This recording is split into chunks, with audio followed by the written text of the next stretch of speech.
Hello. Hello. Good afternoon. Good evening, good people. Good evening. How y'all doing? How y'all doing? So, welcome back to our channel. Yes. We want to give and pay homage to Haiti today because this is our 12th year. Is it?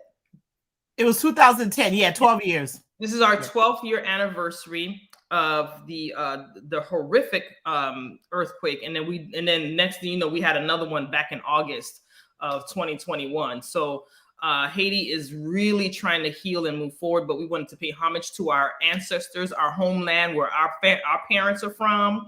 Yep. And that we love you, and you celebrated 218 years today. Not today. January 1st. January 1st this year. And we are celebrating 12 years from what would conceivably be one of the most devastating earthquakes we've ever had in the country. So we do want to pay homage to them and let our people know that we love them, and we're still thinking about them, and they're always, always, always up front in our prayers. So Haiti, we love you, we appreciate you, and you will never be forgotten ever. So we want to get that out the way. So co-hosts, Sandra Sheffray, Narnique Pierre Grant, Narnique Nikki Grant, however you want to call me. We're back again on our show, and we have. I don't say however you want to call me, because for some reason, when people get my name wrong, instead of calling me Sandra, they always call me Sharon. I don't know why. I don't know why. Nikki Narnique. I'm like, no, because I don't say that, because for whatever reason, if they forget my name or don't remember my name, they call me Sharon. And I was like, I don't know if I look like a Sharon though. Sharon is so far away from Sandra. It's always Sharon. They always go to Sharon. I ain't mad at nobody named Sharon. I'm just saying that. Maybe you do look like a Sharon. I don't know if I look like a Sharon. I don't know. But that's the name they always go. They're like, Sharon. And I'm like, no, Sandra.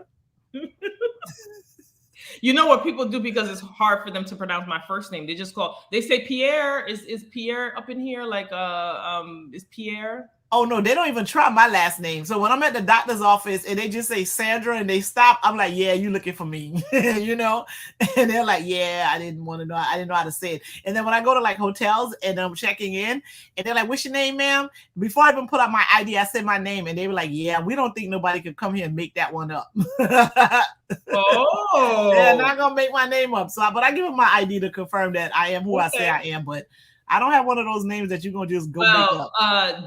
I'm not gonna say whatever, because co-host is right. People shouldn't be messing up your name. So it's Narnique or Nikki. I will answer to both. Okay. Yeah. And we're gonna make sure that you all say it correctly. All right. All right. Co-host, do we have results for our elections? Yes, we have results, man. We have like some results that are like those people are getting their jobs, and then we have another election that's going to happen on March the 8th. So okay. Sheila Shefferless McCormick, as we all expected, once she became the Democratic nominee for United States Congressional District 20, which is the district that I live in, that she was gonna win, and she killed the game. I think she had like 83% of the votes. So she just dusted all them folks in both Broward and Palm Beach County. So yep, she is our Congresswoman elect, Sheila Shefferless McCormick. So congratulations.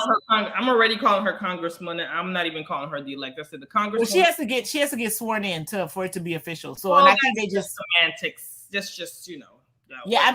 I mean, she won. So she won, and it ain't close. So there's no recounts. No, she won. That's it. It's like it's a done deal. It's a wrap. Now, however, Congresswoman-elect McCormick will have to run for her seat in August again. Yes. So that's coming up. So she will be spending her time working in Washington and simultaneously campaigning for the people. She say for the people. Yes. So as she's doing those things, we want to support her and wish her well, and be on the lookout for how things will be coming up in August. Hopefully she'll be able to get some things done while she's there, make some good moves, align herself with the right people, and continue to keep the majority in Washington, because that's the goal, is to keep the majority in Washington. So absolutely. My understanding is that there are already folks that say they're going to run against her in August. Yes, there have been two or three people, I think two for sure, that have made it clear that they're going to run again. Listen, you know, you're a proponent of people not running unopposed. Exactly. Although but I don't want 17 people in the race either, though. Me neither. No, me neither. I'm not, anybody no. Yeah, I totally agree. Although Congressman-elect McCormick wouldn't have enough time to kind of show what she can do. Unfortunately, with the passing of Mr. Hastings, she's stuck with, working out that time. All right. So it wasn't a passing. It was the governor on purpose making it take like almost a year for someone to be seated, right? So because he could have scheduled the election sooner, like he could have had the primaries in August, had the general election in November, and she would have already been there. But nope, he decided to do the primaries in November, have the general in January, and really just shorten the time. But he could have positioned her in a place where she could have been there for longer than just 7 or 8 months. Right. I agree. And actually it'll be like a year, because even if she, when she runs, the primaries will be in August, the election will be in November, but she still has her seat until January. But had he done the election sooner, she would have been able to spend maybe 15 to 16 months in DC. And I'm glad you mentioned that, because it's important that people understand what the dynamics are and what the context is, right? Because I don't believe if we had a Democratic governor that they would have allowed something to go on that long, even if it was a Republican seat. I believe that they would have still made sure that particular district had representation and things were fair. So I'm glad that you brought that up, because that will be a good segue to get into what we're doing, because we are now literally in the second day of Florida legislature session, right? Yeah, there was some shenanigans, but we also should shout out the other two folks. So Daryl Campbell, who we interviewed on the show, won the House District 94 seat. Yes. That was winner take all. That race was winner take all. So it was only Democrats running, right? And so whoever won that race is the one that automatically gets the job. So yes, and so my understanding is that I think the Speaker of the House or someone has to seat him, and so what the last bit of information I got is that they're waiting for the election to be certified, and then they're going to go ahead and seat him, because there was some concern that they were going to play some games and not allow him to take his seat, but so he will be allowed. I'm happy to hear that he will be seated as soon as the election is certified. I strongly believe that these districts need representation, and we have 60 days of this legislative session. So there's a lot someone can do in a few weeks, if they have a few weeks to get things done. And there's a lot that you can do in 60 days. So I'm glad to hear that they will be seating him right away. That was one of our concerns when we were talking about it. So I'm happy to hear that's there's no shenanigans on that end. Okay. And so the Florida Senate race between Rosalind Osgood and Terry Williams Eden. Yes. So Osgood also won that primary decidedly. I think she also had like about 80% of the votes, or high 70s or something to that effect. And, but she actually has a Republican running against her, who is Joseph C. Carter, who also came to speak to us, a couple of weeks ago. So you can look up the video and see how he performed. So she has to run again on March the 8th against the Republican. And so then we'll see. Again, this is a very Democratic county. So we suspect that she should also win that seat, and then, be able to go to Tallahassee. But I think that'll be near the end of the session, because the session is about 60 days and they started yesterday, and I think they finished right around that time. So the last day is March 8th. Yeah. So yeah, that's Well, that district unfortunately will have no representation, no say this legislative session, and that's quite unfortunate. Yeah, because the Perry Thurston, who had resigned to run, he's not part of this session because he had to give his seat up, you know, before this session started. So there's nobody there, from my understanding. Yeah. So and that's unfortunate. It really truly is. It's unfortunate, but that's the hand that we were dealt. And so that's why it's important for you all to understand what the process is and be involved and participate. Because when we make noise, that gets the attention of politicians, and some who are not for our best interests also. So that's important. And so those are the three races. I don't know about District 88 in Palm Beach. I didn't check that. There was a person that did win, right? Yeah, Javante or something. Javante Tay. Yeah, so that person, yeah, we checked yesterday, and then that person was winning that race. Yes. So in 88, that's in Palm Beach County. Right. And so all of these were special elections, correct? Yes, they were all special elections. They were all special elections. These are not regular elections. These were elections due to a death of a congressperson, and that just sent a ripple effect because people resigned to run for that one District 20 seat that left other seats open that had to have special elections as well. And so, ergo, it's not good to have 15 million people run for a seat. Yes, yeah. As I do believe that no one should run unopposed. However, I don't think we should have 11 Democrats in the primary. And you know, again, you don't want to be a dream killer and tell people like what to do. Like if they've taken a position, like you know, who am I to tell them that they shouldn't resign that seat to try to get something else that they think that they may be better suited for? But I really do wish, you know, we there was some conversation. I'm sorry, I have hiccups. There was some conversation had where, you know, you didn't have so many people resigning their seat to run for that one particular seat. I concur. I think that there should be feeling the consequences. Yes, we're feeling it, but we hope what we would hope is that candidates who have interest in running, that you would reach out to your to people who like-minded people who are thinking about running as well, or who filed, and have a conversation and see how you can work out the best person for the job.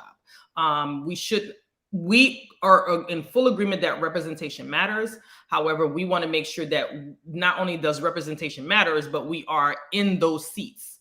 And we can't afford to lose ground or lose space because we're vying for one thing. We have to understand that. So I agree to some extent to what you just said, right? So I do think that there's some conversation that should be had. But if you do have like 2 or 3 candidates that are good and they all want to run, I'm okay with that. I have more of an issue with the long shots, you know, like the ones who it's like, please. You are not there. I mean, you know, miracles can happen. God can do all things, all of that. I understand all of that. But it's like, for real though, you are not going to win this seat. Like, what are you doing? So those are the ones who I think are, because they take votes away, because we saw what happened in the primaries for District 20. I mean, it was a matter of 5 votes that made that. Not that, you know, I'm not saying that the best person didn't ultimately win, but we did see a situation where it came down to 5 votes. And there were like 6 other people that had been in that race that probably shouldn't have been in that race. And again, I'm not saying that from a perspective of someone that's trying to be a dream killer and not telling people that they shouldn't go after their goals. But, you know, it's when you have like so many people in the race, such a crowded space, those types of things can have an impact on who it is that's going to end up being a representative. So, I mean, yeah. So if it's 2 or 3 good people and they want to run against each other, okay. But 11, like I just can't. Like, is the 11 and where like 6 of them probably weren't contenders at all? Like that's where my I have more of a concern with that, with those types of folks being and some of those 6, like we spoke to 10 of the 11 candidates. So it's not that I didn't like them. They were real good people or whatever. And I'm not saying if they want a career in politics, they shouldn't have it. I just don't know if it was necessarily this is the particular seat that they should have ran for. So that's all I'm gonna say to that. Yes, I agree. I think many of us, not just us, but many people we've spoken to agree that it was just way too many people. Too many people in that race. And at some point, this is just me, not Sandra. For me, after interviewing some of them, some of the reasons for them to run was more of, well, this person left their seat, and so I just think that is if you're going to run, you have to run for the right reasons, and you have to really believe that, or believe and have a group that knows that can get you where you need to be, but not just to run. I think, and I don't know, so in the primaries, it might have made a difference between Sheila and Dale. I don't know if it would have made like, maybe Barbara or Perry or Bobby. I don't know if that would have necessarily made them beat out those two candidates. I don't think that might have happened because the numbers were just so big in some instances. But still, it's like, they got to focus on, maybe dealing with those folks or not focusing on them. I don't know. I just think when you have some long shot candidates, like, again, not that I'm trying to be a dream killer or anything like that, but I don't know about the long shot candidates. Well, we've seen elections when there's really elections time, when when it was time for run for president for the Democratic, all these Democratic people ran up. We can tell who were the long shots in that group, and we were like, okay, so you're not gonna last. We don't know why you're wasting people's time. But and we're not being dream killers, and let me take that back, not wasting people's time, but we know that it was a waste of time because they had the debate was 2 days. I mean, come on, it was like 2 days of the debate because they had 10 one day and 10 the next. Like, get out of here. You know what I'm saying? That it was some of them hours we can't get back because they had to split the debate over 2 days. That was a waste of time. We were watching those debates, and then then all them people got the nerves to be sending you emails asking you for money. I'm like, are you crazy? Like, ain't nobody giving 20 of y'all no money. Like, no. So it was enough. It was too much because they was filling up my emails.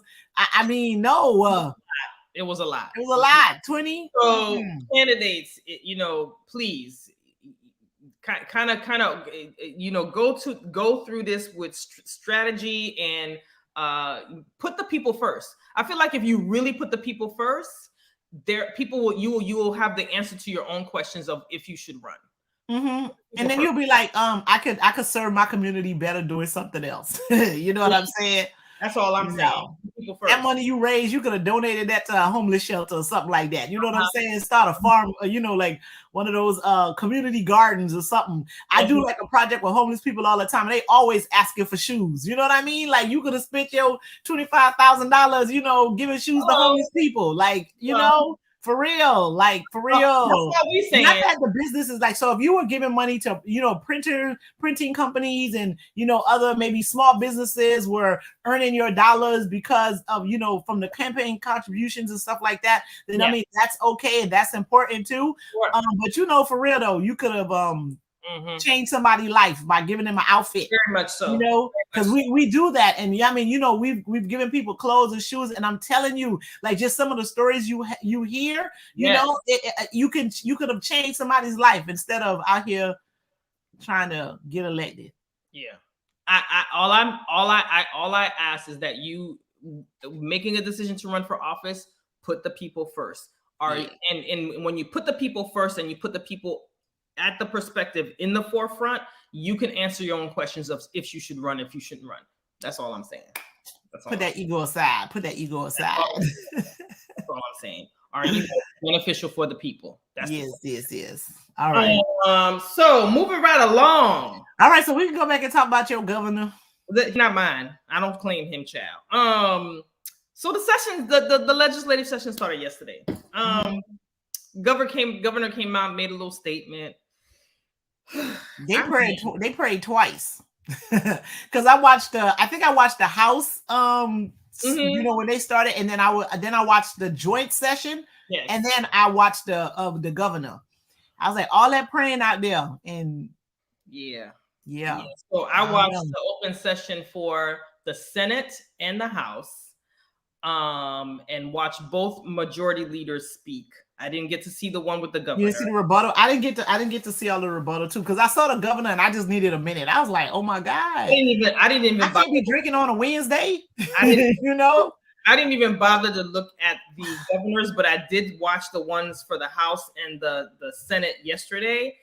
And I mean, the theme, their messaging is tight. Their messaging is the same. Well, listen, so it might be tight for some people, but I'm telling you, as a Black person, I had a problem with that. Like, I really, that was, like, I don't know, man. That was a lot to take in. It was a lot to take in. And I have to, and what I mean by they had their messaging, I'm talking about their messaging was consistent. Both houses had this, they had consistent messaging. I'm pretty sure the governor had a consistent messaging, but as a Black person, if you had an opportunity, and this is all recorded, by the way, and I think I'm going to put the website so you all can go on there and see it. It's all recorded. Take a minute to listen to it. As a Black person in America, that was that was coded, that was loaded, that was you said coded and loaded. I think it was deliberate. Not only was it coded and loaded, but y'all have to go listen to it. Y'all got to go listen to it. Yeah, no, I think it's the Florida Channel. It's the Florida Channel site that you have to put. Yeah, no, it was just something about that just didn't sit well with me. You know what I mean? It just didn't sit well with me. And so he had all of these people, like these 90-year-olds that had survived COVID. He had them come and talk about how they got that whatever that treatment is that people have and how it saved their life or whatever. You know what I mean? And then then he had a Jewish person who left New York to become like a police officer in the city in North Miami Beach. And then because he's giving incentives for people who, like, if they don't want to take the vaccine or they leaving their police department for whatever reason, he's like, come to Florida, we'll give you a bonus. I'm breathing, you know what I mean? So it was some of that happening that I was like, well, what that mean? It was problematic. And then the one person of color, one Black woman that he had there. So I mean, there were some brown folks, like Latinos there, whatever. But the one Black lady he had there, she's like some champion against critical race theory, right? So he's still talking this foolishness, like critical race theory is really being taught in school. And it's like, oh, she's a champion for them to not make, kids hate each other. I know who she is. She's that new group that was created to stop wearing masks and all that other stuff or whatever. And it was called like Parents of Liberty or something like that or whatever. Anyway, she's a token Black girl that go around and make speeches about critical race theory. And it's sad that she's there doing that and she doesn't have a real concept of what critical race theory is, number one. Number two, the fact that she's there, she should know that it's not in schools. And it's sad to see someone being used like that. I have to tell you, I didn't see the joint sessions, but I saw the separate ones. And I felt there was a lot of code words that was used that to me felt like I was a slave on a plantation. That's how I felt. It was, and I'm not over exaggerating. I'm not trying to make it bigger than what it is. I'm telling you, if you go listen to what those people were saying, okay, and you have Black people who are representatives in those chambers that was listening to the same thing, and I'm telling you, I was so. It was concerning. It was concerning. Yep. And he was saying how Florida's free. Listen, like how man, I took some notes because I was listening to it. So the Senate President Wilton Simpson, he said Florida is a refuge of freedom. He said Florida is the promised land for education. Okay, because apparently other states are basically, I don't know. I have no idea. He also mentioned that they were going to work on higher wages for police officers. Okay. He also, I had to take notes because I couldn't understand it. They talked about expanding school choice, which is basically, charter programs and stuff like that. And throughout the different sessions. So the president of the Senate was Wilton Simpson, and then Chris Spowles is the House Speaker. Both were very consistent in their message, but both made sure they didn't say much about the high numbers of COVID. They didn't say. I don't know if you had a chance to, when you watched it. I didn't see them say anything of any of urgency. Of, you know, I mean, now today I hear that the governor said the million test kits that were expired can be used or whatever the case is. But there was really no conversation about the effects of COVID. The numbers are being so high with Omicron. There was no sense of urgency. Instead, what they said was the other side was making a mountain out of a molehill, and then nothing happened. And that is very dangerous. Although Sandra's saying it's concerning, I think it's dangerous to give off this type of look of everything is hunky-dory here and we're not crashing and burning. Mm-hmm. I was floored when I watched it yesterday. Yeah, no, because they're basically like COVID's not an issue. And I'm gonna tell you another thing I saw that I was like, oh Lord, right? So DeSantis' wife was there, right? She was there, mind you. She was she has breast cancer. She's I think she's still undergoing treatment right now. Yes, he had her in that room with no mask on. None. She was in that room with no mask on. The people next to her didn't have no mask on or anything like that. And I suspect that everybody was tested and all of that kind of stuff before they went in there. But I'm like, lady, you know, like, come on, now you really trying to make a point that hard that you're gonna have your wife who's immunocompromised to be standing in that room with all of them people with this very contagious Omicron variant and flurona in these streets in order for you to make a point that everything's okay? Like, man, like, to me, that was like, I can't believe it. Like, are you serious? And I felt bad for her that she was actually standing there, you know what I mean? Like, next to her husband, because I guess, but it's an election year, and I guess she wants to stay the first lady of Florida. But bro, you wouldn't have had me out there like that, man. Like, just no way. Like, no, right? Well, but so that's another thing that made that, to me, I don't know how you could respect that. Some people will respect it because they're acting like this COVID stuff ain't nothing. Because I'm gonna go back a little bit, because I was also listening to something today, and also the school where I work, they had this thing where they had doctors come talk to us about COVID, and they pretty much is like, okay, listen, you gonna get COVID. Try not to get it, but it looks like you're gonna eventually get it, right? And I'm like, this is what we doing? And because they're like, we're not changing anything. And that's what the governor said. We're not closing restaurants, we're not closing schools, we're not gonna make people stop working, on and on and on, because, you know, they acting like, you know, if they shut things down, it's gonna be worse. Mind you, I got a email from my children's doctor's office that said that they're gonna have limited hours because half the staff is out because of COVID. So, you know, my soul. I'm telling you, and then I'm like, okay, so y'all gonna just keep letting people get sick.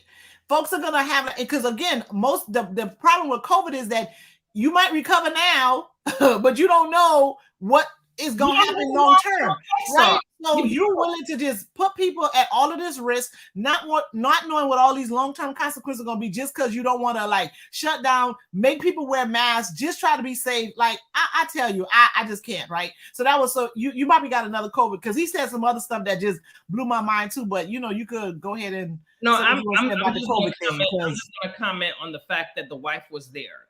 She was there with no mask. I was like, lady, don't let them do you like that. I didn't get to see it, but I have to tell you, when you said that, it really, my soul, it hurt me to my soul, because I feel like, and you have experience with cancer. Yeah, I'm a breast cancer survivor. And you know that when you're in treatment, you can't be around nobody. Listen, not even, let's put Omicron on the table for a minute. Listen.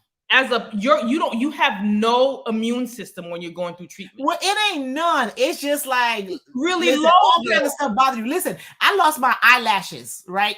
Yeah, I lost my eyelashes, and you know how we take it for granted that, you know, oh, we got eyelashes that don't matter. You don't need them. Listen, I lost my eyelashes, and so like if anything got on my eyes, it would just be, it was irritating. It was like my eyes would swell. It was all kind of stuff. So not only like you in this room with somebody that might have COVID, and the chances of somebody in that room having COVID is for real. It's any little thing can be a problem for you. You know what I mean? Like I literally began to appreciate my eyelashes as a result of like that treatment. So I mean, to have that woman in there like that, like nah, dog. And literally have no respect for someone who would do, like I have, as a man, as a father, as a husband, I have no respect for someone who would willingly put their wife in harm's way. And make a point, like a point that you really should stop trying to make.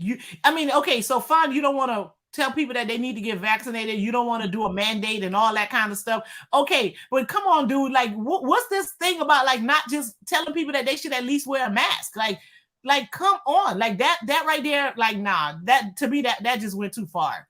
That absolutely went too far. It was, you know, and I'm gonna have some time to watch it. And I'm gonna watch it later, but I have to tell you, I'm highly offended by that. I am, because I just don't. I wouldn't even ask my enemy who's going through cancer to come and prove a point. I would never do that. I would never even put them in a position like that. And you bring your wife, your whole wife, the mama of your children, the mother of your children, who is undergoing treatment for her cancer, her breast cancer, and you bring her out there like that to make a point that you really shouldn't be making anyway. But okay, all right. And then he's talked about immigration. that man, right?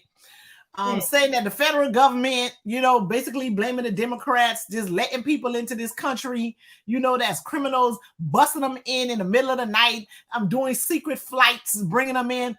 First of all, the secret flights he's talking about, they were not bringing them into Florida on those secret flights. If there were any secret flights, which I suspect they were sending them back to Haiti. They were taking them to Brazil, or they were like transporting them on a bus to Mexico somewhere, to a different part of Mexico. So he's saying things that are extremely misleading and to me just straight up dishonest, right? So that's not happening. But that's another way to make, you know, the Democrats look bad, you know, make President Biden. And I don't agree, and I have to say I don't agree with how the federal government handled that situation with the Haitians that were in Texas. I actually don't agree with the way they handled that, right? However, what the narrative that he's trying to push is like dude, you it's not making any sense.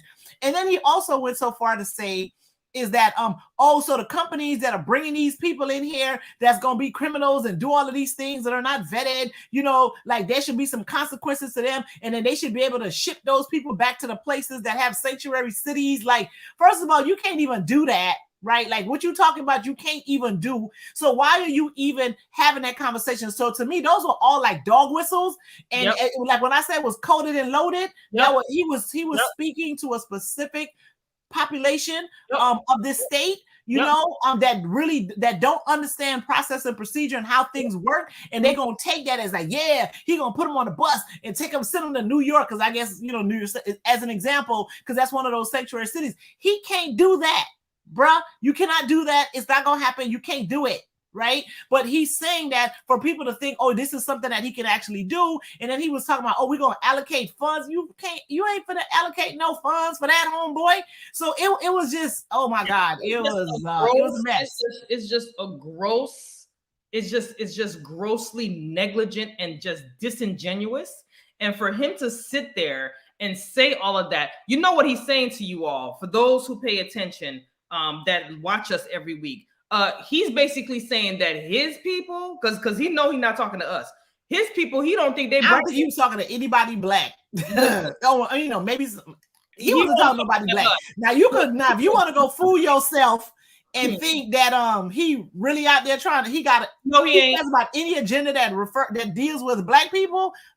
Don't get it twisted. And so we talked about this a little bit last week of how because he didn't do everything he did hasn't been bad. Because like I said, he's put people on the bench, you know what I mean? He's appointed people of color to some really, you know, good positions. And I think the people he's appointed are doing good work. So, but what I don't want y'all to do is like get tricked by that, because that was strategic. That's that little, you know how they like give you like a little bone or something like that. That's the bone that he's giving the black people. You know what I mean? To make it seem as though he's doing something for black people, but his agenda. Listen, y'all. That conversation was coded and loaded. Y'all need to listen to that. And for those and for the pundits that don't like us, that y'all be coming and trolling on our show, which is fine because we'll welcome anybody anyway. Just so you know, your governor think you stupid all day. He think you stupid. He don't think you got and he don't think you brat at all. He says all of this rhetoric and his performative politics, and he don't think that you don't know no better. Which and if he thinks you know better, he don't care about you or what you think, because his message was directed. Like it was some specific people he was talking to, and he sprinkled like some of everybody in there. Had the old people, had Hispanic people, had some Jewish folks. He was talking to the police officers, talking to the teachers, like he gonna give y'all another $1,000 bonus. You know what I mean? Again, don't fall for the okie doke. Like just because you gonna get $1,000, don't give this man 4 more years. I'm telling you. It ain't worth it. And first of all, he ain't even gonna stay the whole 4 because he's trying to run for president in 24. Understand that. Don't get it twisted. Don't get it twisted. Don't get it twisted. Yeah. I'm telling you. Listen, like Sandra said, co-host said, like if you are smart, he just don't care. He don't care. He don't care. He don't care about Black people and whatever problems they think they have. He does not care. That was on period with a T. He don't care because. I'm like, bro, like for real, that man don't care. Listen, let me. And he wasn't even trying to pretend. Nope. Not at all. Not at all. And not that it's necessarily like an agenda that's really a Black agenda. Because if you're doing like all the right things, like, you know, making sure people have health care, Medicare for all, making sure the schools are good and all that, those are things that Black people benefit, to care about the environment. We care about all of those things and we benefit for them too. So I'm not necessarily saying that there's like, you know, some Black agenda that he should really be taking care of. But what I'm telling you is that conversation he was having today, he was not talking to y'all. Okay. He was not talking to y'all, and he was not concerned about y'all at all. He was not concerned. He was talking to a specific anti-immigrant population, people who claim to be pro-police until they not. You know what I mean? That's who he was talking to. Those are his friends. That's who did that. That's who he was talking to. Those little pockets. Those people who don't want to wear a mask. You know, little pockets of people in Florida who believe that JFK Jr. is still alive. That's who he was talking to. Yeah. That's them people. Listen, there was over 3,000 bills that were filed. Only 259 of them passed both houses. Okay. And a majority of the majority of the 259 does not benefit. And let me repeat this one more time. Does not benefit our community. Doesn't. And we're going to try as this session moves along every week, give you bits and pieces of what's going on and what bills that are up there, and what things can affect us directly and what things will have a trickle down effect over time. We will talk about these and we'll do our very, very best to bring you as many bills and issues as possible, so you all can get participate locally with your local governments and all that, to make sure that to create some mitigation. Because I'm telling you, that Florida legislator with a House majority and a Senate majority of Republicans, every bill that they bringing up here or whatever is detrimental to us. Majority of them. So I'm just saying, this is day 2 of 60. Just want to let y'all know. You got 60 more days to go. Focused on the wrong thing, y'all. All day. That's all I can say. They focused on the wrong thing. All day. Listen, your governor didn't want to take no money initially when there was money sitting there for education. Now he had no choice but to get that money because it was sitting there, right? And he just received that money. Guess how he's trying to spend it? He's trying to spend it like he's not supposed to spend it. And if it's not for people like Nikki Fried, who's up there holding him accountable, and certain other people sprinkled in up there or whatever, he would have been just spending that junk willy-nilly. I'm just saying, listen, we are in dire straits. We may laugh and joke, but I'm telling you, it don't look good at all. If those folks get away with what they trying to do, it's a step. It's more than one step back. More than one. It's more than one step back. More than that's one. all I'm gonna say. Listen, I'm just saying. It's more than one step back. Today is day 2 of 60. I know there was somebody who went live. I think Felicia Robinson. Felicia Robinson went live, and there were groups of people who were up there. And I know that there's a bill 167, which is the abortion bill that mimics the other abortion bills from other states like Mississippi and Texas, that they were talking about, that was filed today, or was it put? I think it was filed today or presented today. One of those things or whatever. So you had representatives like Senate Representatives Chevron Jones, Felicia Robinson, and others out there talking. Representative, I think Senator Farmer was out there as well.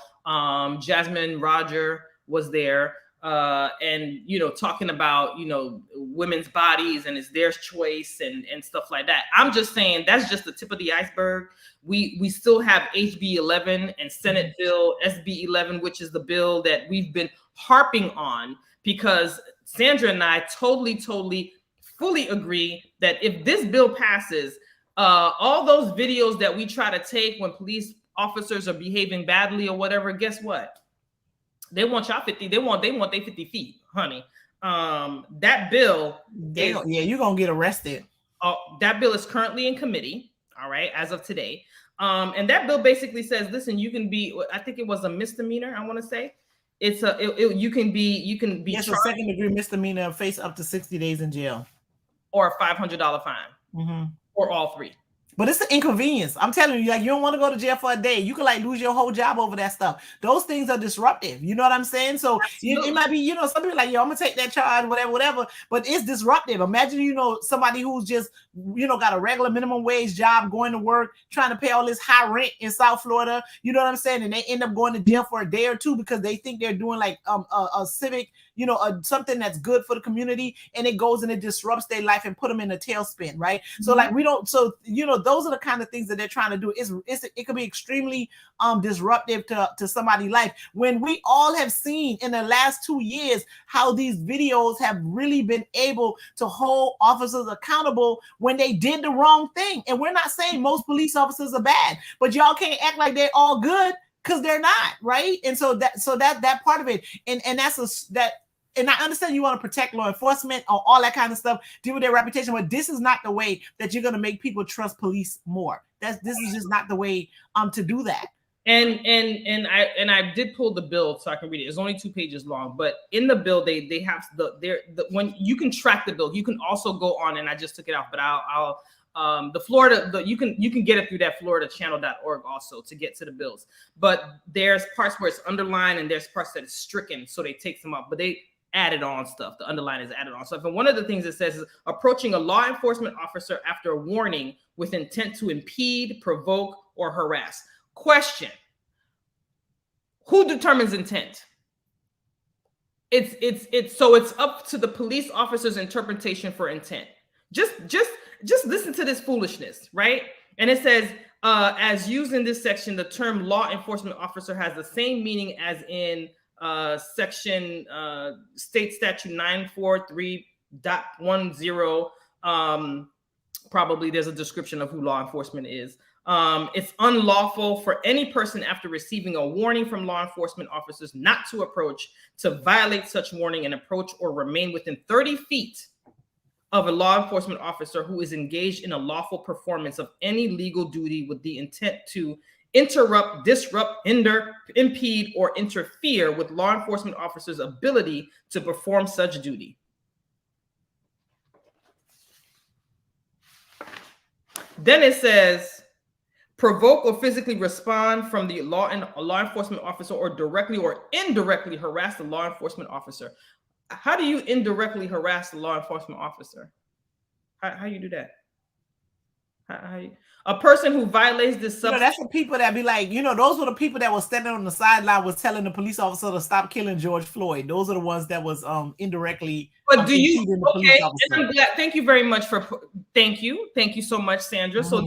So that would be an example. So listen to that. Directly or indirectly harass a law enforcement officer. That's like the guy Donald. I think it was Donald Williams who was standing there. That was the martial artist who was trying to tell him like, "Yo, don't do that." Movie, all that. That would be indirectly harassing a police officer because you're telling them not to kill the man.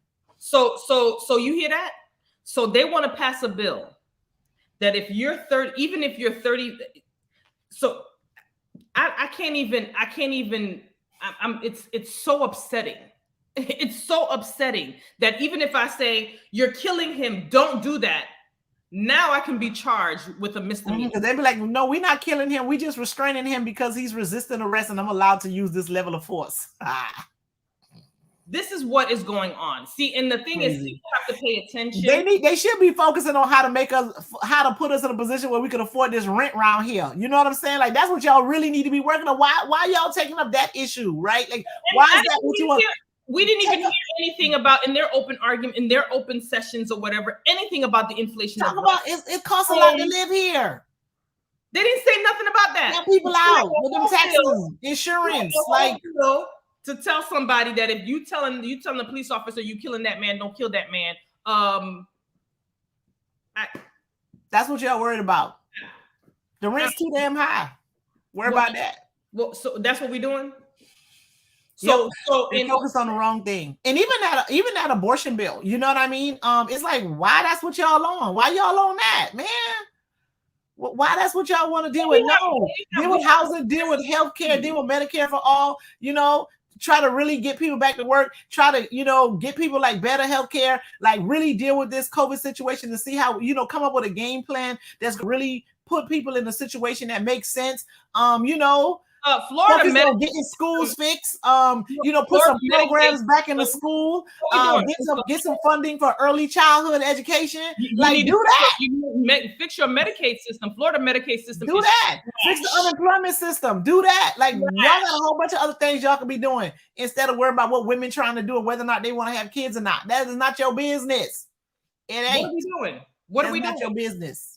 We out here, so you basically telling everybody in Florida this is the agenda, and we don't have no say. So what we really need to take away from that is like that's why it matters who you elect. Y'all act like it doesn't matter. It does, because you're electing these people, and this is what they want to go deal with. That ain't really what people worried about. It's like, yo, ain't nobody worried about that. I ain't worried about what that lady doing in her house and how many kids she gonna have and not have. I'm truly not worrying about that, okay? So no, you need to put people in place who's really gonna deal with issues instead of people who gonna just go over there and waste their time and act like they doing something and they really just doing things that are gonna take people, women rights, people of color, black folks. They just really trying to strip you of your rights. They're messing with voting rights, like all that. Man, come on.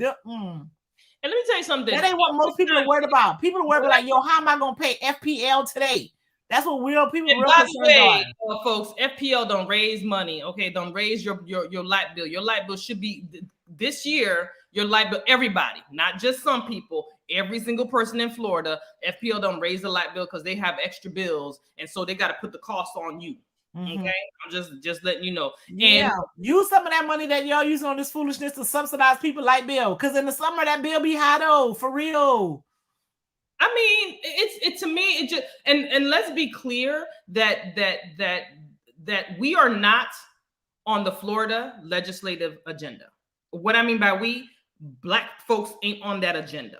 That they know. And anytime we black do folks, poor folks too.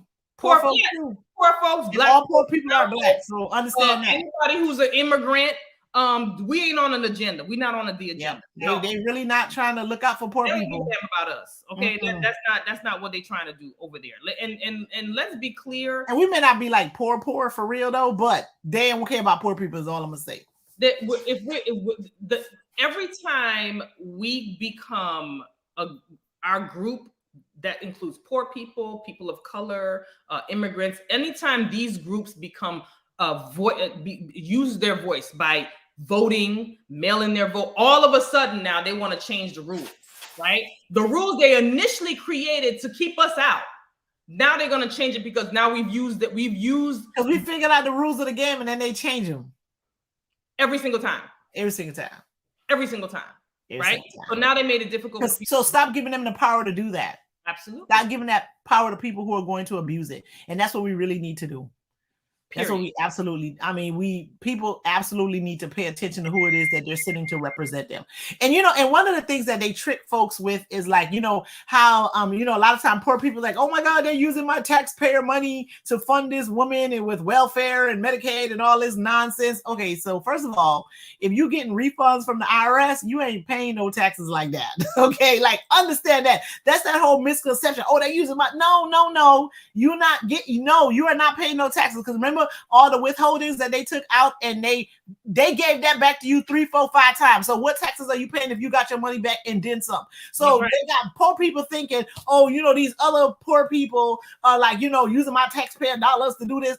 No, they not, because you're not paying no taxes. Okay, you're not. You're not paying any taxes when you get all the refund checks. And they make no effort to educate the people about how things go, about what's going on. Instead, they perform it. They got you fighting amongst each other while they're the ones that's benefiting, profiteering. And then because they got you distracted because you're fighting amongst each other, then they're doing things that to continue, like putting a foot on your neck for real. All day. And my thing is, he was gone for a long time because he claimed that he was with his wife. This is the governor. The wife that he let go into that room with all of them people, and I'm sure somebody there had COVID without a mask, but okay. But that's what he decided to do. He claimed that he was with her, but then he had time to do a whole full-on press conference on some anti-woke campaign and legislation. And we have people who are literally dying in this state because your COVID response team so he don't care about people. He care about police officers, right? So what's the leading cause of death of police officers now? COVID. COVID. Okay? COVID. That's what we didn't plan that when we said it at the same time. We just know COVID is killing the police officers. But you don't care so much about. You want to talk about your anti-woke campaign and your war against critical race theory, but you have your police officers dying. You love so much that's dying of COVID. But that's what we're doing. You see what I'm saying? You see the level of foolery. You see it. I'm just saying, you see it. So we kind of didn't plan to spend the whole show talking about this man today, but I literally watched it today before we started, and I was just like, first I was gonna turn it off because it was so crazy, but I was like, no, how like you watching that accident, you just be like, it's so bad, but then it's so good. I finished listening to it, and I was. We really need to pay attention, and I think I'm gonna. I'm gonna post that, and hopefully some people will take the time to watch it. I mean, we need to pay attention, boy, because we're not part of the conversation. I'm telling you, they doing some stuff out there. If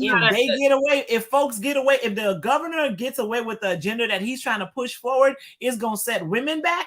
And that's Black, white, Spanish, Chinese, whatever. All women gonna suffer some consequences as a result of that, and it's definitely gonna make poor people's lives harder for real. Poor people, and Black people don't fall for the things that he did. Again, I'm not saying that he hasn't done some good stuff, but don't be blinded by that. All I'm saying is you need to be at the table, because if you're not at the table, you're on the menu. That's all. Mm-hmm. If you're not at the table, you're on the menu. And I'm telling you, I looked at both houses when they did their opening yesterday, and I felt like somebody was gonna bust through my door and tell me to go on the fields. That's how I felt. I felt like I was like, oh shoot. They were not talking to South Florida, even though they had some people from South Florida there. They are not taking into consideration how multicultural, diverse South Florida is. They were talking to somebody else. They were talking to some different people. And I don't know if the other people understand that South Florida, it's blue enough that we actually can dictate the outcome of the state. Mm-hmm. So even though he was talking to everybody else, they take up more land space, but it's enough numbers here that we really could dictate the outcome of the state, and we need to do that. And during this legislative session, they are also doing redistricting maps. Okay, that can cause. That's gonna be a whole mess. Will cause. That's gonna be messy. We got to figure out how to work around it. Because it's gonna be messy, and the reason why it's messy, you know why? Because y'all didn't vote for enough Democrats. I'm telling you, that last election cycle in Miami alone, we lost. Well, how many seats? Like about 3 or 4. They lost state seats and congressional seats. I think they lost 3 congressional seats total. We lost 7 seats between the two, the state and the Senate. I think it was about 7. Yeah. That's a lot. That's a lot. That's a lot. Mm-hmm. And we didn't have enough to begin with. We didn't have enough to begin with. So now when they're passing these bills and they're getting votes, they don't need us. They don't need us. They have the majority. And so they can vote whatever they want to vote. And if they feel like giving us some crumbs, then they'll just drop a crumb here and drop a crumb there. But we shouldn't be comfortable with crumbs. That's all I'm saying. Y'all got to participate. You got to participate. That means you have to vote. That means that needs to be an overhaul. Like for real. You have to be part of the process. You don't need to be political to be part of the process. Yeah. You do not. You don't need to know everything about politics to be part of the process. You do not. But what you need to do is when you look at these little clips on the news with the governor or with any elected official in the state of Florida, because when they make decisions in Tallahassee, that affects us all. Not just little parts of Florida, it affects us all, right? Because it becomes law. So when you see little snippets of little laws and other elected officials on TV or whatever, pay attention to that. Pay attention to that, because sometimes these little clips could be like 2-3 minutes, 1 minute, a minute and a half, or whatever. You can have attention span for a minute and a half just to hear the highlights and learn about what's going on. I'm telling you, we are on the menu. We're not at the table. We're not at the table. And I'm telling, if what Sandra says that this governor said today, I ain't made none of that up. He said it. Go watch it. I'm telling you. I just saw the Senate and the House. I did not see and loaded. And the Senate and the House was already loaded for me. And this man came out and said something extra. I don't know about y'all. They sent Onika to go get him. She was part of the group of people that was allowed to go get him and bring him in. They had a committee. Onika was on the committee to go get him. Good for her. Good for her. Good bipartisanship. That's all I have to say about that. That's what we calling it. That's what we calling it. I mean, that's what. Yeah. Listen. It's the power. Is the powers with the people, not the people in power. And we need to really understand that. Yeah.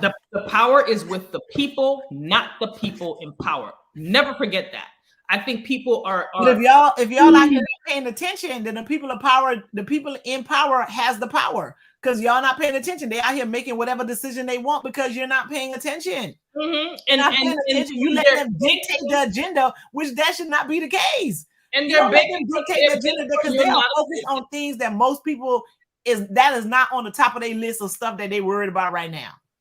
And they're banking on you not paying attention. They're banking on you being distracted. The power is with the people, not the people in power. And at the end of the day, those people work for us.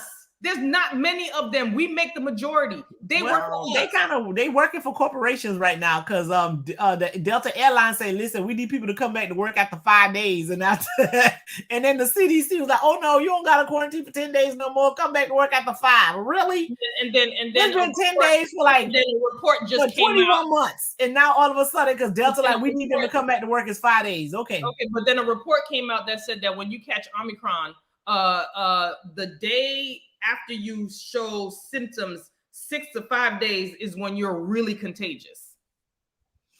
But it's okay if you get tested and you had your shots, and you after 5 days you can go about your business. I'm sorry, get everybody else sick with Omicron. Okay, all right. Have you seen the memes with some people said the CDC just said, go down. Just do what you just do you. Just do it. No, so somebody had posted something like, go to bed with your outside clothes on. Okay. Okay, that's what the CDC said. just bring all the germs and the dirt from the streets and put it on your bed. Just go to bed with your outside clothes on. We digress. We just want to emphasize. But there's one congressional person that kind of got on my nerves too. And I just made a point, that Jim Jordan guy, who said he's not going to cooperate with the January 4th commission subpoena.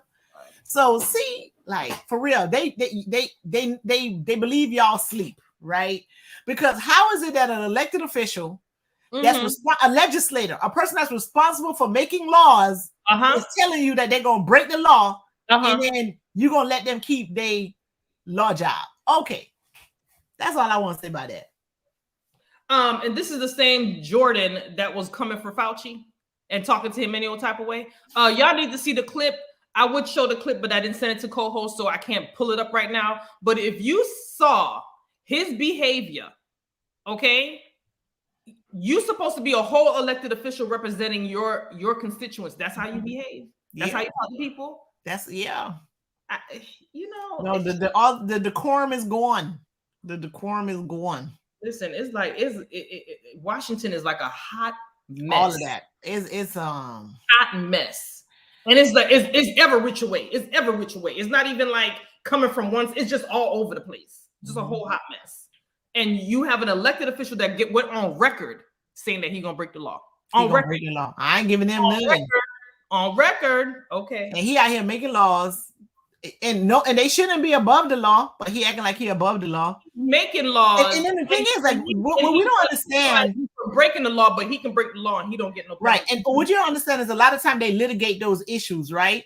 So that all costs money. When they decide to like defy subpoenas and all of that stuff, and then they file these lawsuits that the DOJ and all these people got to go to court on, that's costing money. That's costing money. It's costing time.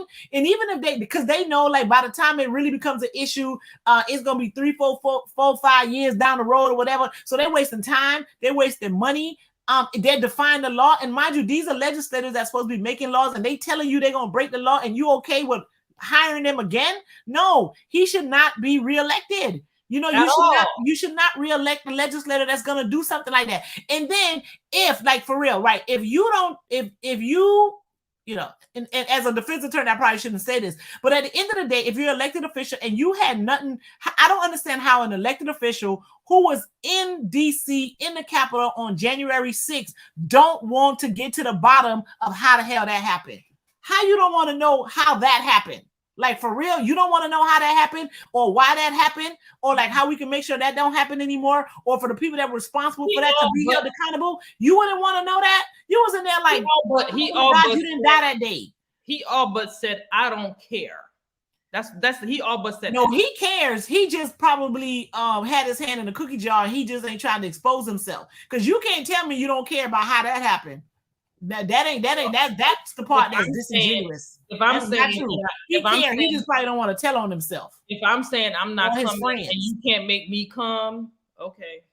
Well, they can. The Democrats just gotta get tough. And I'm gonna need Biden to really kind of, I'm gonna need Biden to get. Oh, they said they're gonna try to do some of the filibuster to get the voting rights bill passed. Well, I'm gonna need him to stop saying stuff, and I'm gonna need Biden to get set. But that Biden stuff. So Biden was in Georgia yesterday, right? And apparently there was some scheduling conflict or scheduling mix-up, and that's why Stacey Abrams wasn't there.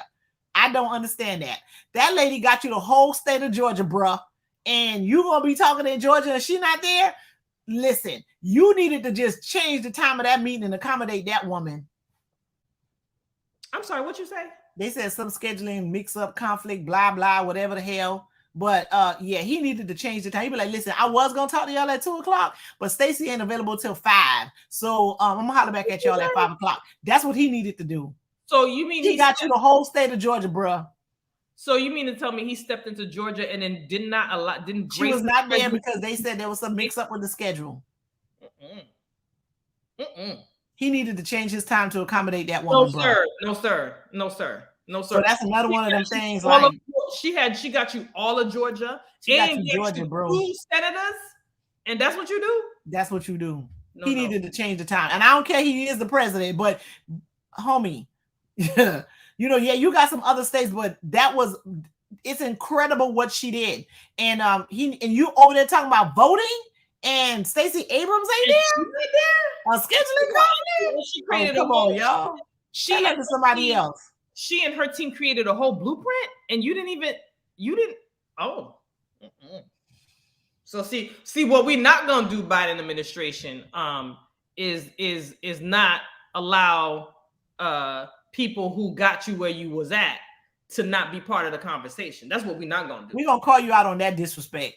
I'm sorry, sir. You got to get called out on that. I'm not sorry. You don't get to do that. That's not cool at all. That's the day the president needed to change his schedule. Y'all can make that happen. You the president, bro. What they gonna do? Leave you there? and not provide you with security, what they gonna do? People gonna wait. When I went to go see him, when he was on a campaign trail at Broward College, I think I was outside for like 6 hours before the man came. Them people would have waited more. They would have waited. They would have waited. They should have changed the time, and that's what you should have done. Well, you've been put on notice, Kamala and the Biden administration. I mean, the Harris and Biden administration. You've been put on notice. How dare you snub Stacey Abrams? Y'all getting on our nerves. At least y'all getting on mine for sure. Get it together. All righty. Well, so we will be bringing you legislative information, being that we're in session now. We have our guest coming back. Katrina Touchstone was supposed to be back with us about a week ago or maybe 2 weeks ago, but we will have her as our guest on the 20th of January, which is next Thursday. Which is next week, Thursday. Regular. So we have to decide if we're going to actually do the show on Wednesday or we're just going to do it on Thursday. So, yes. But you'll get a notification from us. When we create. So subscribe to the YouTube channel, y'all. Come on, it's Racing the Races on YouTube. All things racing politics. Share. Subscribe to the channel. People be watching the videos, have like all these views, and y'all not subscribing to the channel on YouTube. Yeah, Racing the Races, all things politics. Yeah, y'all need to go on YouTube and subscribe. Subscribe to the channel. A lot of people are liking the page. That we got like a lot of likes on the page, but we need y'all to subscribe to the YouTube channel. Yeah, nobody's trying to monetize. We just want to get the information out there. Bring our numbers up. And listen, we also allow people to come on and talk to us. We haven't had any takers lately. I think myself and Sandra are fair. And when we ask questions, I think fair. Some people are big mad at us. Yeah, but listen, let me tell you something. When we ask questions, okay, there's no animosity when it comes down to that. We don't got no problems. We be chilling. Listen, I match your energy. That's what I'm gonna say. Listen, there's 4 or 5 I match your energy that don't like us. That's mad because I don't know if they don't like us. They're not our friends no more. I don't know if they was ever our friends. Anyway, we have great conversations, okay? And we good. We all laugh too. But we push back because we are passionate about what we do, and we push. I match your energy. When we hear nonsense, we push back. But then we leave. It's all love afterwards. I mean, it is what it is. So just a disclaimer: any other candidates, when we interview you, listen. We do our homework. We don't need to go outside or go any other place to get information. We get our own information. We're smart women, and we're smart enough to figure out things on our own. We look at meetings. We look at commission meetings. We look at and let me tell you, and we watch other panels. Like we watch, there are candidates are like, y'all here again? Yes, we are, because we want to know what you said in that other room. You know what I mean? Like we want to see consistency. When people are campaigning, it's ridiculous. Like I spend way too much time watching candidates speak. Like I really do. Like I just be like, I got like a whole bunch of other jobs, and I got children. You sure do. And I'm out here, and my kids like, you in another meeting? Yes, I'm another meeting because I want to hear what they say. So by the time you come talk to us, I done seen you before and what you said. And one of the main reasons why we set up this particular way was because one of the things that I noticed is that when people have like 2 minutes, 1 minute to say something, it's like, I have unanswered questions. I don't think they had a chance to fully develop what it is that they were talking about. So we wanted to create this space for get people to tell their time, take your time, talk about what it is that you want to do. That's why this space was created, so. And we the questions we ask and the conversations we have are part of what we do with the community. We talk to the community. And our goal is to make sure that the community understands and learns also. So, I mean, just a disclaimer, any candidate that comes on our show or whatever, you're going to get questions. It's not like this is you ain't coming on our show like it's the first time we seen you. We seen you in action. And let me tell you, we seen you in action, and I'm telling you, we make y'all better, like for real, because I've seen improvement. It's true. But I'm telling you, I've seen folks after they spoke to us, like they go in another, and I was like, oh, they done tighten up, they got it together. They can answer that question a little bit better and stuff like that. So don't be scared to talk to us. It's all about loving. It's all about, making people better. And we really want the public to be informed, Absolutely. It is what it is. Listen, let me tell you something. you know, when you're running for office, you get the good, the bad, and the ugly, right? But what you get here so all I'm gonna say is that I have questions and I hope you have answers. So I don't know about no good, no bad, no ugly, or nothing like that. What I mean I by have questions, I hope you have answers, and I match your energy. And so if you would allow me to finish, what Go I ahead. mean by that is the good, the bad, the ugly. I said, but with here, we talk about the truth and we're transparent. We don't do this. When I say good, the bad, the ugly, you have opponents who are, you know, doing, you know, malicious type things and all that other stuff. You have your supporters who are like, you know, I'm gonna vote for you. You're the best thing since sliced bread. You good. I mean, you. So I'm gonna vote for you, even though you don't know nothing about the issues. What we're gonna find here is a space that we get to know you, but then we also hold you accountable if the context calls for it. And then we also push back on things that we feel that we, after speaking with community people, learning on our own, that we think that you should be able to answer the question. Oh no, you probably came and we asked you a question and you didn't get nobody no straight answer. That's the only time like if I'm pressing on the issue, that meant that you didn't answer my question the first time I asked it.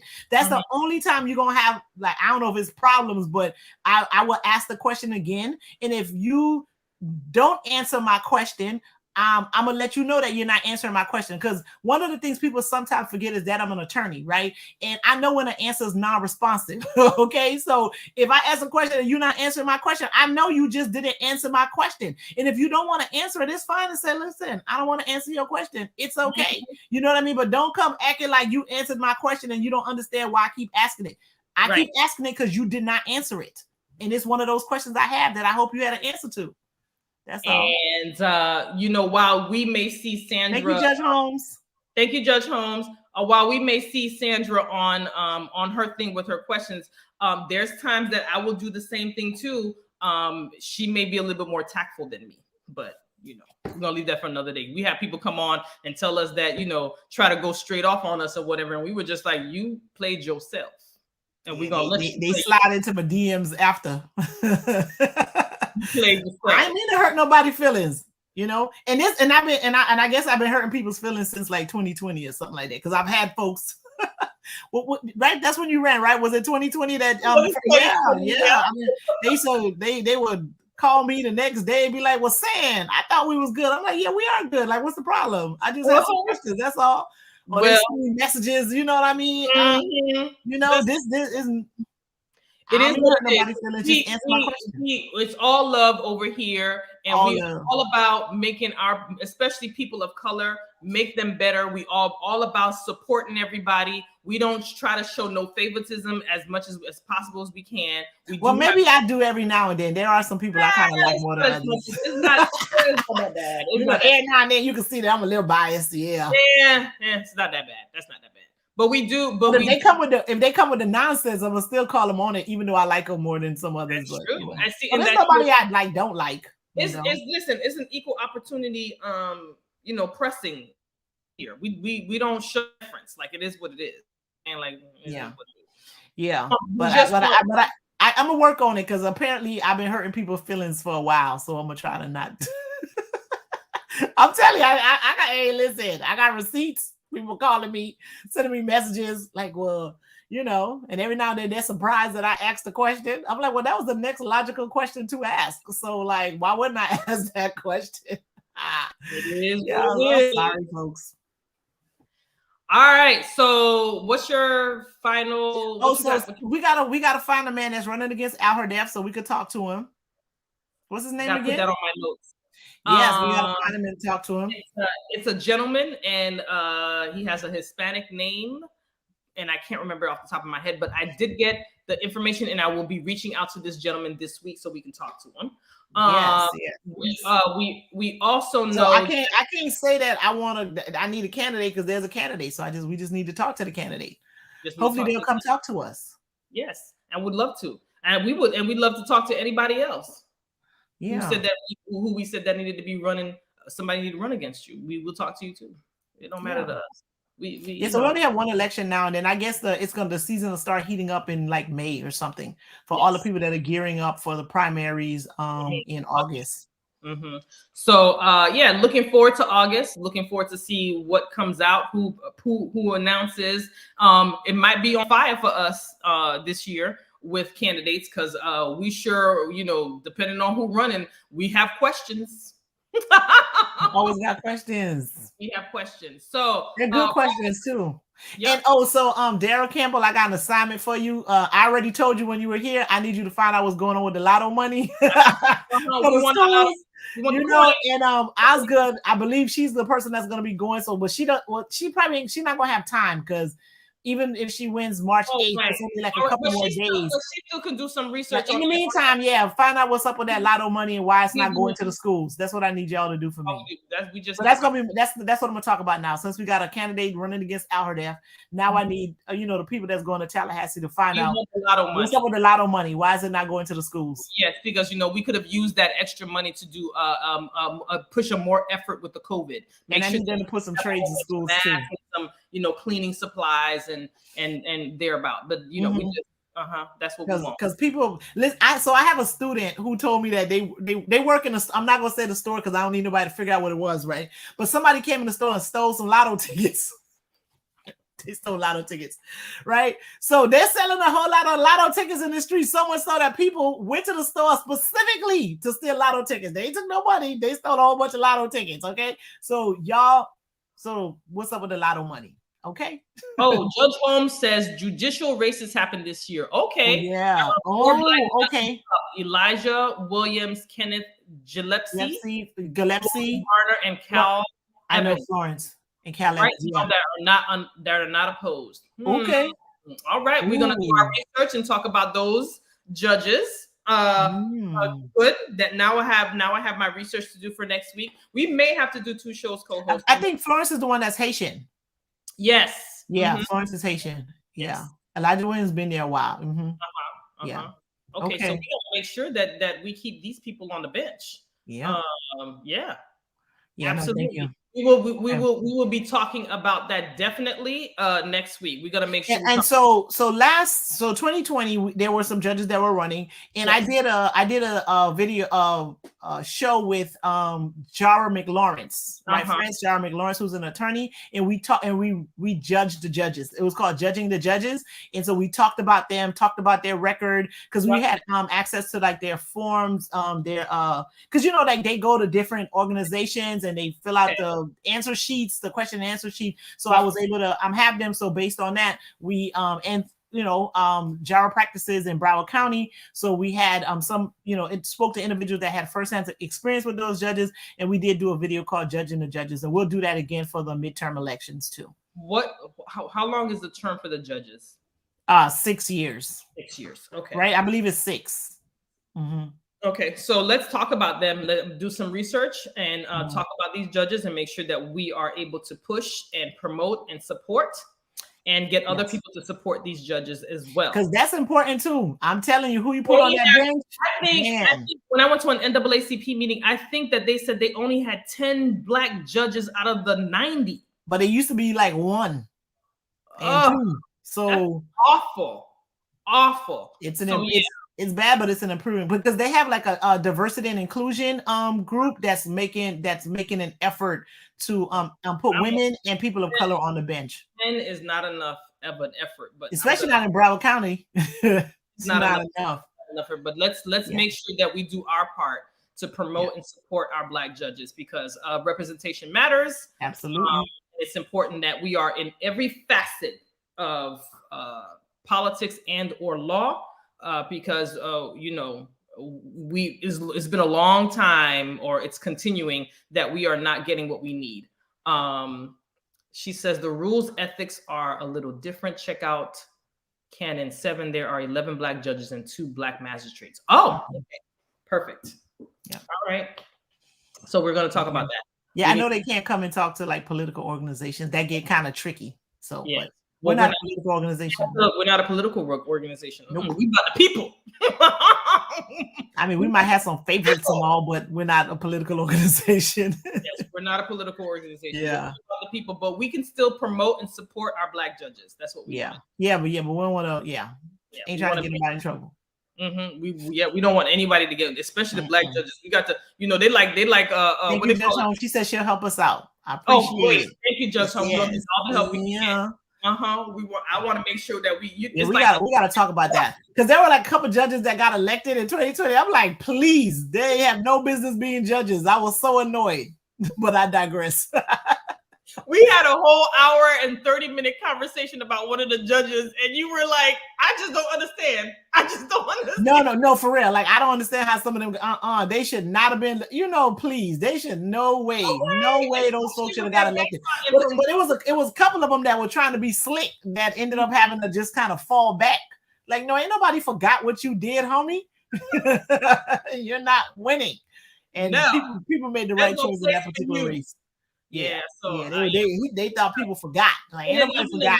No, and the numbers that Judge Holmes, there's 11 black judges and 2 magistrates. That's still low, and there's 90 judges, especially in Broward County. 90. That's that's nothing. That's like a drop in a bucket. Yep, especially in Broward. Yep. Yeah, listen, when it was 2020 and the election was going on, I was looking at some of these judges running. I said, "Oh my goodness, you a whole judge."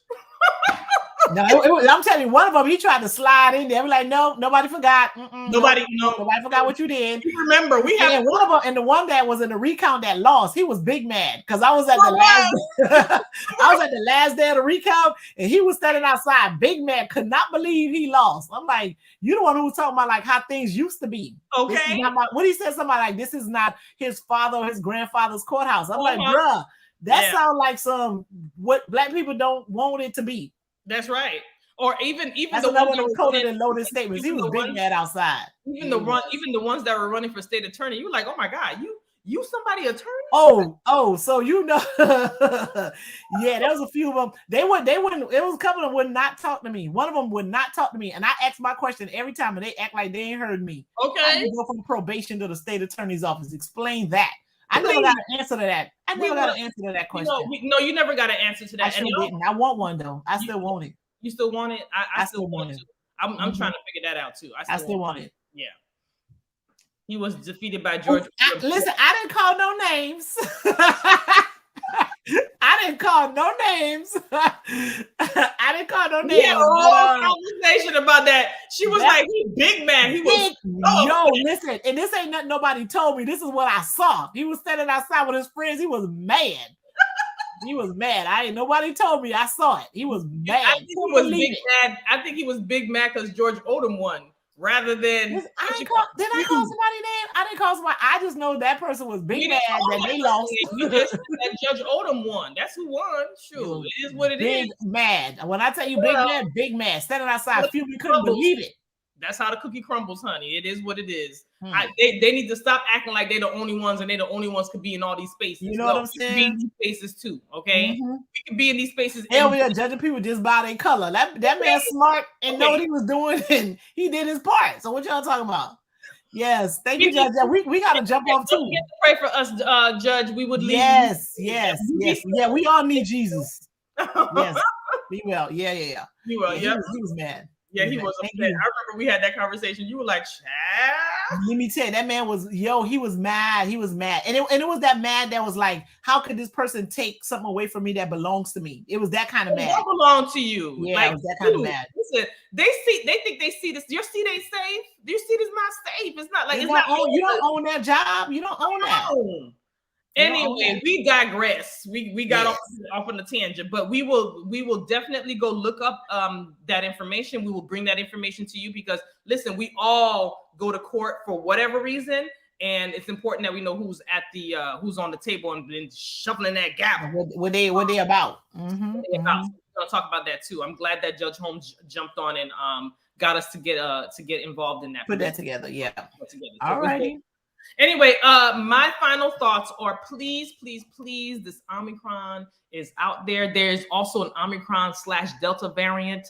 There's a flu-rona. And there's the Florona, which is the flu and the COVID at the same time. Please wear your mask, okay? Please do social distancing. Please get the N95s and the KN95s because they're saying the fabric's not enough. And if you're going to just wear fabric, just try to double up on it or something. There you go. Wear 2 masks if you have or whatever. And listen, just be a decent human being. If you're at the grocery store or any other place or whatever, give people some space. If you don't plan on wearing your mask, that's your prerogative, but please don't come into people's space and be coughing and carrying on, because it's just not safe, and we want everybody to be safe. And then the story about, oh, everybody gonna get it and whatever, we don't know what the long-term effects of this COVID is. So everybody don't want to get it. Everybody don't want to get it. Nobody want to be stuck with thing or whatever. I don't want to I have to worry about what's going to happen to me 10 years from now from this COVID. Just be safe and be be decent human beings and think of other people. Don't just think of yourselves. Also, voting is your superpower. The vote prior to yesterday was abysmal at best. Yeah, yesterday's turnout was better. Yesterday's turnout was better. But and I understand that it's a midterm. I'm sorry. I understand that it's a special election. But please, please, please remember that voting is your superpower. This is how we get things done. Don't let people tell you your vote don't matter, because clearly when we had the presidential race, it clearly mattered. Well, it does matter, because if it didn't matter, they wouldn't be having all these voting rights bills throughout the South. Okay, so if it wasn't a thing, they would not be trying so hard to make sure it's hard for people to vote. Speak it. That's my little 2 cents. What about you, co-host? I said what mine was. We got to speak to the guy, who running against Al Herdef. Yeah. That's what we want to talk to. No, and then also you wanted Daryl to check about our coin. Oh yeah, Daryl and Rosalind. Yeah, they need to find out what's up with the lotto money. Please, we want our lotto money. I needed to go back into the schools. They need to put some of the activities back in and some trades back in those schools. Agreed. And figure that lotto money out. Yeah, we need that money. That's what we're doing. We would like it back. Thank you very much. So we're going to sign off. We're going to sign off, and then we're going to see everyone next week. You'll know and get a notification. God willing. You'll get a notification if we decide to do it on Thursday. Yes, do it on Thursday. Instead of Wednesday. All righty. So we'll see you all next week. Be safe. Be good. Wear your mask. Yes, please. Double up, people. Double up.